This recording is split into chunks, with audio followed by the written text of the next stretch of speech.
E aí pessoal, beleza? Bem-vindos a Enzo, meu nome é Raven e hoje eu gostaria de mostrar para vocês um pouco do que é Invisible Ink.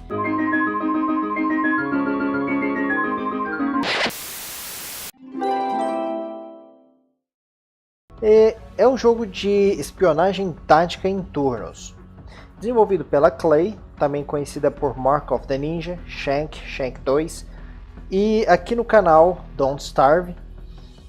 A estética desse jogo é bem diferente dos outros jogos da Clay, embora talvez em Mark of the Ninja e Shank o estilo seja um pouco semelhante. Don't Starve já é um estilo um pouco mais diferente, com traços grossos e personagens cabeçudos e meio obscuros. Esse aqui já é uma personagens mais como que eu diria, cômicos, quadrados, alongados e coisa e tal, e uma estética bem colorida.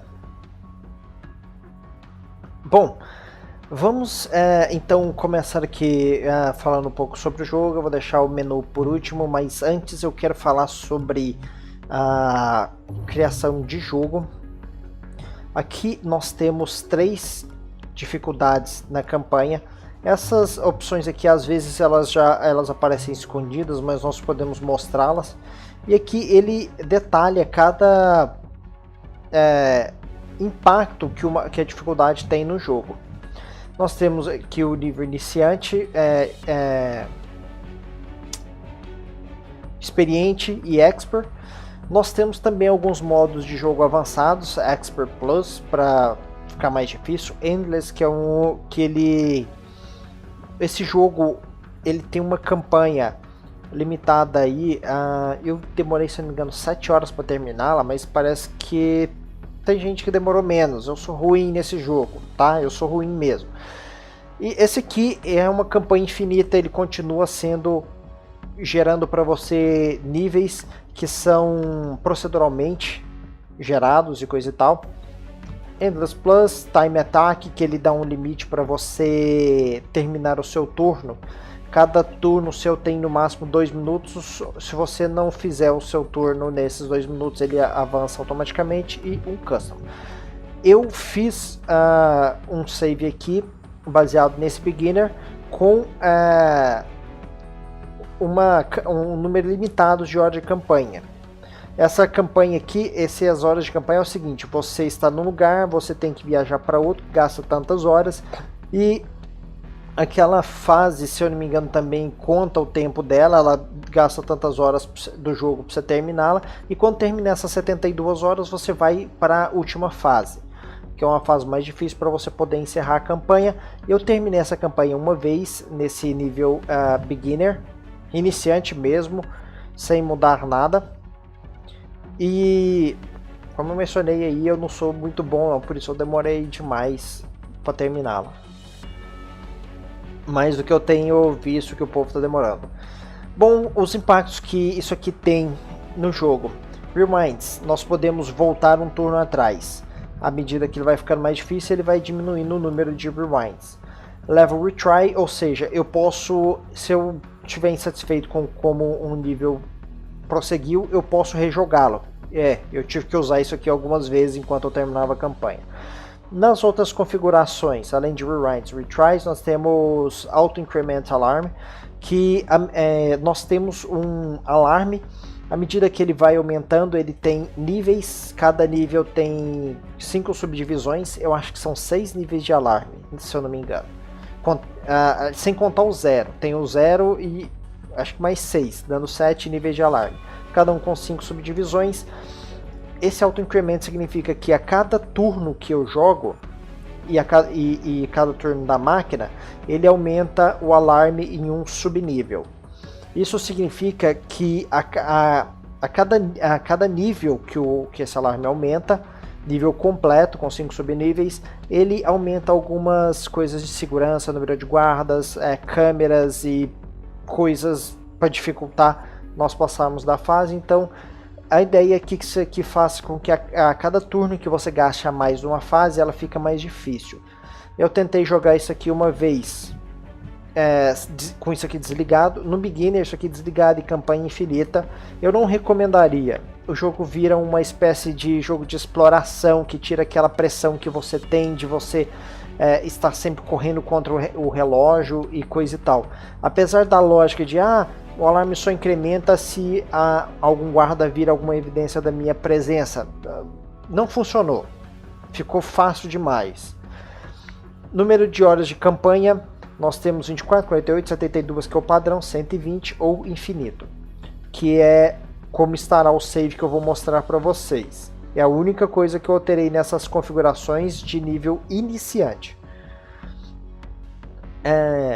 O Power são coisas que a gente usa para desativar sistemas de segurança, porque nós temos nossos personagens e nós temos uma espécie de skill de grupo, que nós trabalhamos como um operador, e esse operador opera um sistema que pode usar habilidades e coisas para hackear sistemas, desligar proteções, esse tipo de coisa. Nós temos aqui dificuldade de cada estágio de alarme, multiplicador de créditos, que é o dinheiro que eu ganho na fase. Isso aqui se eu colocar aqui em 2, cada vez que eu pegar créditos ele será dobrado. Se um carinha ia me dar 100, ele passa a me dar 200. Simples.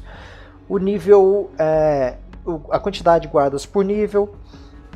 Isso aqui é para habilitar patrulha de guardas seguras, ou seja, eles seguem o mesmo caminho sempre até que um nível de alarme provoque, o nível de alarme ou alguma coisa os alerte e mude a patrulha deles. Isso aqui é o tempo adicional de knockout de guardas. Eu posso nocautear guardas aqui e nessa configuração aqui ele me acrescenta um turno a mais de knockout. 99 ele ficaria em nocaute para sempre, né? Mas esse aqui é a configuração beginner. Eu não me considero bom o suficiente para jogar além dela, pessoal. Isso aqui é indicando se tem um alarme quando os guardas são nocauteados. Eles, se eu não me engano, o alarme sempre aumenta quando um guarda acorda de um nocaute ou quando ele vê outro guarda nocauteado. Isso aqui é para mostrar zonas de perigo, como por exemplo o campo de visão de uma câmera, de um guarda e coisa e tal. Eu sei que isso aqui não devia estar ativo, mas vocês entenderam. Isso aqui é para permitir que eu use um ataque melee quando eu for visto por um guarda. Se eu for visto por um guarda e estiver no quadrado adjacente a ele, eu posso usar melee. Se eu não estiver, eu tenho que me esconder. Se eu mexer para qualquer lado e continuar à vista de um guarda, é um tiro, uma morte, já era. Eu começo a campanha com 2 personagens, se eu perder esses 2 personagens, já era. Eu posso adquirir outros personagens, acho que até o limite de 4. Se um deles morrer, ele já era. É morte permanente pro personagem. Isso aqui é para aumentar a dificuldade da última fase. Esse alarme multiplier é porque alguns eventos, como por exemplo um guarda viu outro nocauteado, aumenta o alarme. Isso aqui é um multiplicador para eu aumentar ou diminuir aqui para 0 o quanto ele aumenta de alarme quando tem alguma incidência. Por exemplo, um guarda me vê e coisa e tal. Dinheiro inicial da campanha. O número de consoles por nível, que é o que me dá power para eu poder utilizar para hackear terminais e destruir proteções e coisa e tal, e algumas habilidades lá que são usadas pelo operador, ao invés dos personagens que estão em campo, depois vocês vão entender. O número de cofres por nível, que me dão itens ou dinheiro. Aqui o número de salas por nível, que é no máximo 10. Quanto maior isso aqui, mais eu tenho de explorar e coisa e tal, e mais impacta, por exemplo, nesse lance aqui de alta incrementação de alarme, de eu ser descoberto, esse tipo de coisa.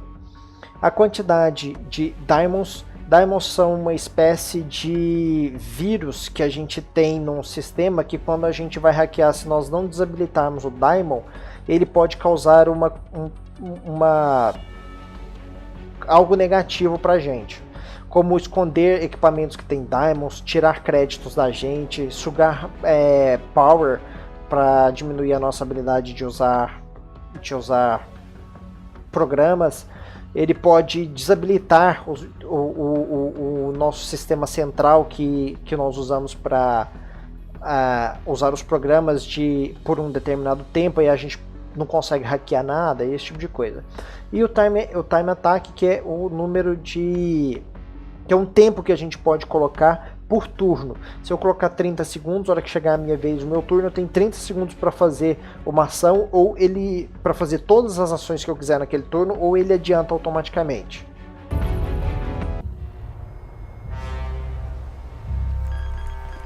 Get to the main server, collect the data and get out. No detours. Copy that, Central. Pessoal, as cutscenes desse jogo são bem desenhadas e coisa e tal. Eu achei bem legal a estética do desenho, apesar de eu achar que é razoavelmente simples, mas ficou muito bacana, bastante. A atuação de voz, o som ambiente desse jogo também achei muito bons, muito legal. A atuação de voz dele é praticamente completa durante o jogo. E essa cena inicial do jogo? Ah, é sim. Bom, vamos passar aqui, a gente já viu o suficiente de cutscene. Quando nós começamos um jogo, nós podemos escolher aqui dois agentes disponíveis, coisa e tal. Cada um tem habilidades diferentes. Esse aqui, por exemplo, é mais rápido. Essa mulher aqui é melhor em hack. Esse cara aqui tem mais força, que impacta na quantidade de níveis na quantidade de itens que eu posso carregar, coisa e tal. Anarchy, que é a habilidade de roubar créditos dos nossos adversários e coisa e tal. Eu esqueci de comentar, a velocidade ele aumenta a quantidade de pontos de ação que eu tenho por nível, ou seja, eu posso andar mais e executar mais ações. Hacking é para aumentar o número de power que eu consigo quando eu hackeio consoles. Força eu já mencionei, a quantidade de itens e a quantidade de movimentos que eu posso fazer quando carregando uma pessoa nocauteada. E Anarchy é mais voltado para minha capacidade de gerar dinheiro para mim. Só que existem itens que dependem dessas habilidades. Por exemplo, esse paralisador aqui depende de eu ter níveis em Anarchy. Paralisador significa eu posso nocautear um guarda, colocar esse paralisador nele e ele adiciona alguns turnos que ele vai ficar nocauteado. Esse cara vem com um rifle, que é uma arma letal. Isso não é uma boa ideia nesse jogo, porque munição, eu preciso de munição, que é cara. E segundo, quando um guarda morre, geralmente isso aumenta o nível de alerta dos outros guardas, ou seja, o meu nível de detecção, perigo, de alarme lá. Isso aqui é um taser para nocautear guardas. Alguém aqui tem mais alguma coisa interessante? Esse aqui, ele tem um item que faz ele ficar invisível por um turno. Um sistema de cloaking. Esse cara aqui, ele tem uma armadilha, que eu posso colocar armadilhas em portas e esse tipo de coisa. E cada personagem tem augmentação, eu vou chamar aqui de melhoria. Esse cara aqui tem uma melhoria que me permite identificar um Diamond que está numa máquina. Essa mulher tem uma melhoria excelente que eu acho que permite ela hackear consoles à distância. E não só consoles, permite ela identificar aparelhos eletrônicos à distância. Para eu hackear uma câmera, eu preciso usar um programa. Mas ela consegue identificar essa câmera mesmo através de uma parede, o que me dá muita vantagem em campo. E o fato de ela conseguir hackear consoles à distância e não ter que ir até o console para hackear para eu poder adquirir power. E à medida que que eu vou colocando ponto em hack nela, ela vai ficando excelente, porque ela vai gerando power adicional para o meu grupo. Esse cara aqui tem um que ele aumenta a capacidade de perfurar a armadura com armas à distância. Essa mulher aqui tem uma que permite que ela desbloqueie, destranque portas de segurança de nível 1 e por aí vai. Aqui são programas que eu posso usar consumindo power. E não tem limite disso aqui que eu posso usar por turno, só a quantidade de power que eu tenho. Que é como se fosse o meu operador que estivesse lá dando ordens e controlando os agentes, falando para ele onde é seguro ir, coisa e tal, e hackeando o sistema todo lá. Então eu tenho algumas aqui. Essa aqui é uma habilidade passiva, ela me dá 1 power por turno. Essa aqui me dá 3 power por turno por 4 turnos. Só que ela tem 4 turnos de cooldown. Eu meio que fiz as contas, eu prefiro esse aqui. Porque esse aqui gasta 5 power e no final das contas, essa aqui demora mais, mas eu acho que ela me dá mais benefícios. Isso aqui é uma habilidade que eu posso usar para... um programa que eu posso usar para quebrar firewalls, que cada coisa aqui, cada cofre que eu for hackeando e coisa e tal, ele tem um determinado número de firewalls que eu tenho que gastar power para quebrar. E esse aqui é um parasita que ele quebra um firewall no fim de cada turno. Ele gasta só 1 power por cada firewall que ele quebra e 0 para iniciar e coisa e tal. E tem outros programas aqui também que eu ainda não desbloqueei. Mas eu acho que isso é o suficiente para passar uma ideia aqui para vocês. Vamos voltar no jogo que eu já estava aqui um pouco mais adiantado, numa fase que eu acho que vai me dar mais o que mostrar para vocês.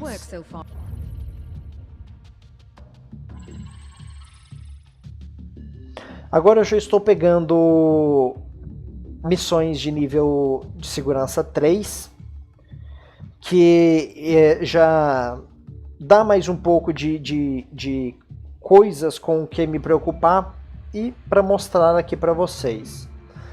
Eu vou escolher uma aqui. Tá, nós temos diversos tipos de fase. Essa aqui, laboratórios, a gente pode conseguir uma melhoria para o nosso personagem nela. Isso aqui é para nós invadirmos um cofre, e essa fase aqui dá muito dinheiro.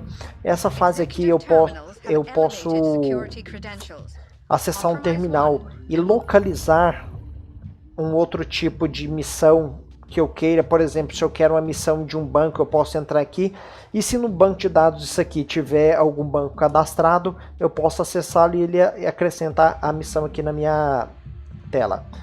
Isso aqui é para nós conseguirmos programas para nós usarmos pelo nosso sistema aqui, que é chamado de incognita, aqueles programas para quebrar firewall e coisa e tal. Isso aqui eu posso conseguir um item bom. Essa aqui são todas iguais e tem vários outros tipos de fase, como por exemplo para conseguir um outro agente ou um benefício de uma outra agência liberando um agente deles. Eu fiz uma missão e eu consegui esse agente aqui para nós. Então, além dos 2 iniciais que eu tinha, eu tenho um adicional aqui. E como nós já falamos de toda essa parte aqui um pouco mais chata de criação de fase, de habilidades e coisa e tal dos agentes e das especificações de fase, vamos terminar falando aqui do menu e a gente traz o gameplay no próximo vídeo. Em vídeo nós temos Full Screen, Forçar Widescreen, V-Sync, efeitos de luz, efeitos de background, de fundo,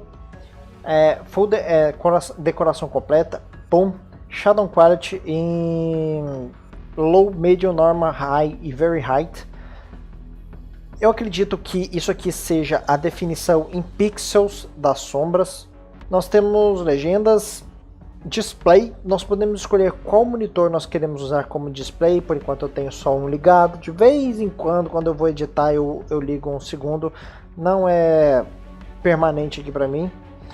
resolução, taxa de atualização e uma configuração aqui para daltônicos. Na verdade, nós temos três configurações para pessoas daltônicas. Muito mais do que a gente vê na maioria dos jogos por aí. E é algo bem interessante, algo bem legal de se colocar. Em som nós temos o volume principal e dos... aliás, nós temos o volume da música e dos efeitos sonoros.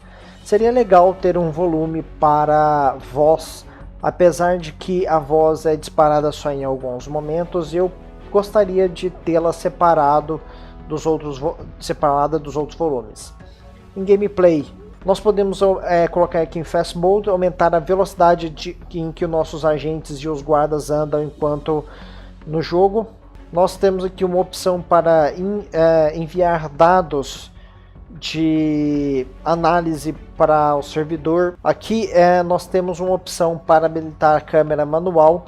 Então, quando acontecer um evento assim, coisa e tal, ele não vai deslocar a câmera para aquele lugar como ele normalmente faz. Aqui ele determina captions para voiceover. Pessoal, desculpem, eu não sei o que é isso aqui não, tá? E a distância e velocidade de deslocamento da câmera quando nós colocamos o mouse no campo e coisa e tal. E aqui uma configuração de linguagem. Eu achei bem legal que já disponível no workshop, na oficina da Steam, tem disponível várias linguagens, inclusive português. Eu não usei a linguagem aqui porque é inconveniente para mim ler os menus em português, porque eu comecei a jogar esse jogo e eu fiz toda a campanha dele em inglês, então seria mais difícil para eu explicar para vocês as coisas. Mas para adicionar uma nova linguagem, nós entramos aqui na oficina, nos inscrevemos no mod, ele nos coloca inscrito na linguagem, nós viemos aqui, damos um Refresh Language e selecionamos a linguagem que queremos. Para mudar a linguagem tem que fechar e abrir o jogo. Eu não sei de ele aplicar isso de uma forma diferente, eu tive que fazer todas as vezes. E aqui em controles, nós temos aqui a personalização dos atalhos do teclado e coisa e tal. Totalmente personalizável aqui, apesar de que eu uso só alguns deles aqui. Para controle de câmera eu uso o Alt, nunca usei o KUE, eu nunca quis rodar a câmera. Esse aqui é para a gente mostrar ou não as paredes. Eu preferi mostrar porque é mais fácil de ver as portas e coisa e tal. Lembrar delas abertas e fechá-las. Eu tenho que lembrar sempre disso. E alguns outros comandos aqui. Tab é um que eu uso bastante. Espaço para acionar o mainframe, aquele coisa para a gente hackear computadores e tudo mais. O Enter como próximo turno, apesar de que eu uso o Enter do teclado numérico. E no próximo vídeo nós continuamos então aqui com gameplay, pessoal, a parte de jogar mesmo. E muito obrigado por assistirem, pessoal, valeu demais. E por favor, cliquem em gostei, adicione os favoritos, se inscreva no canal, comentem nos vídeos e compartilhem nas redes sociais, que isso tudo ajuda muito o canal, demais mesmo.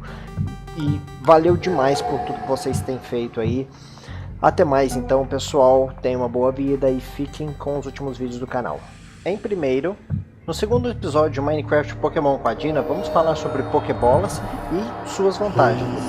Em segundo, no quarto episódio de Wild Riven, vamos afundar o pé na lama e dar um jeito num mentiroso idiota. Em terceiro, no 17º episódio de Pillars of Eternity, vamos conhecer melhor o Lord Bradbury, Gilded Vale e o Bocão do Eder. E por último, no terceiro episódio de Borderlands 2 com o Come for Play, terminamos um gameplay e ele acaba sendo pego pelo terrível banheiro do Bug.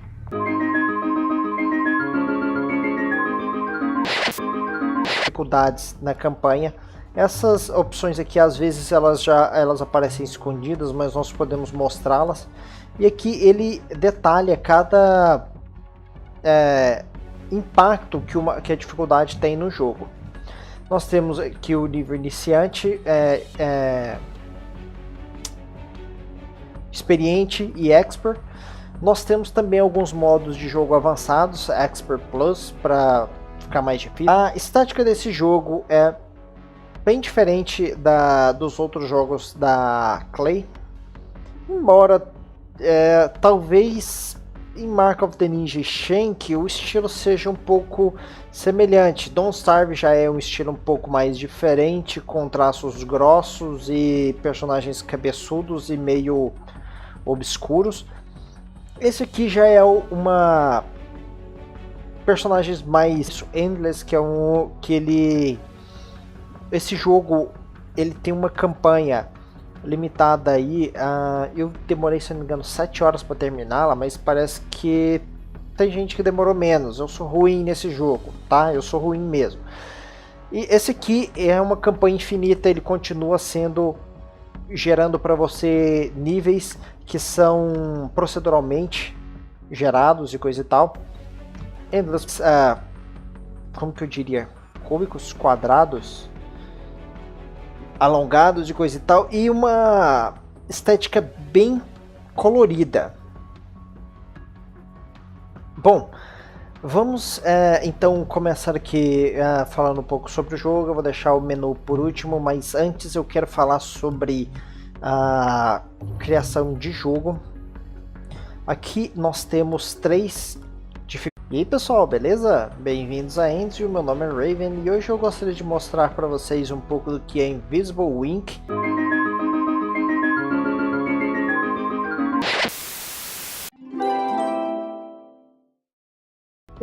É um jogo de espionagem tática em turnos, desenvolvido pela Klei, também conhecida por Mark of the Ninja, Shank 2, e aqui no canal Don't Starve.